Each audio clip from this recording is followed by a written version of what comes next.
Hello? നമസ്കാരം. ആ ഹൽ അതെ, ഞാൻ വിളിക്കുന്നതേ എന്റെ അച്ഛന്റെ 70ാമത്തെ ബർത്ത്ഡേക്ക് എന്തെങ്കിലും ചെയ്യാന്ന് വിചാരിച്ച് വിളിച്ചതാണേ. അപ്പോ ഏത് ദിവസമാ?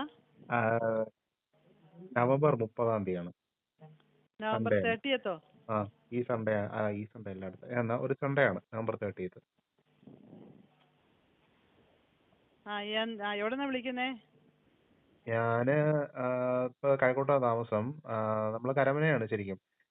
അപ്പോഴേ ഞാന് ഒരു കാര്യം ചോദിച്ചോട്ടെ, അവിടെ എത്ര കുട്ടികളുണ്ട് മൊത്തം?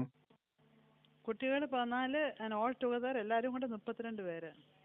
ആ അതെ, ഞാൻ ആലോചിച്ചതേ സദ്യയൊക്കെ ഒരുപാട് പേര് വന്ന് ചെയ്യുന്നുണ്ടാവുമല്ലോ. ഞാൻ ആലോചിക്കായിരുന്നു, ഈ നമ്മൾ കുറച്ച് സാധനങ്ങളുടെ ഒരു ലിസ്റ്റ് ഉണ്ടാക്കിയിട്ട്, ഇപ്പൊ ഷൂ, വാച്ച് അങ്ങനെയൊക്കെ പറഞ്ഞിട്ട്, എന്നിട്ട് കുട്ടികളുടെ അടുത്ത് അതിലേതെങ്കിലും ഒക്കെ ഒന്ന് സെലക്ട് ചെയ്യാൻ പറഞ്ഞിട്ടേ അന്നേ ദിവസം ഗിഫ്റ്റ് ആയിട്ട് കൊണ്ടുവന്നാലോ എന്ന് ആലോചിക്കായിരുന്നു. എന്നിട്ട് അങ്ങനെയൊന്നുമില്ല, അങ്ങനെ ഞങ്ങൾ അനുവദിക്കുന്നില്ല. അങ്ങനെയാണോ? ആ അപ്പൊ എന്താ സദ്യ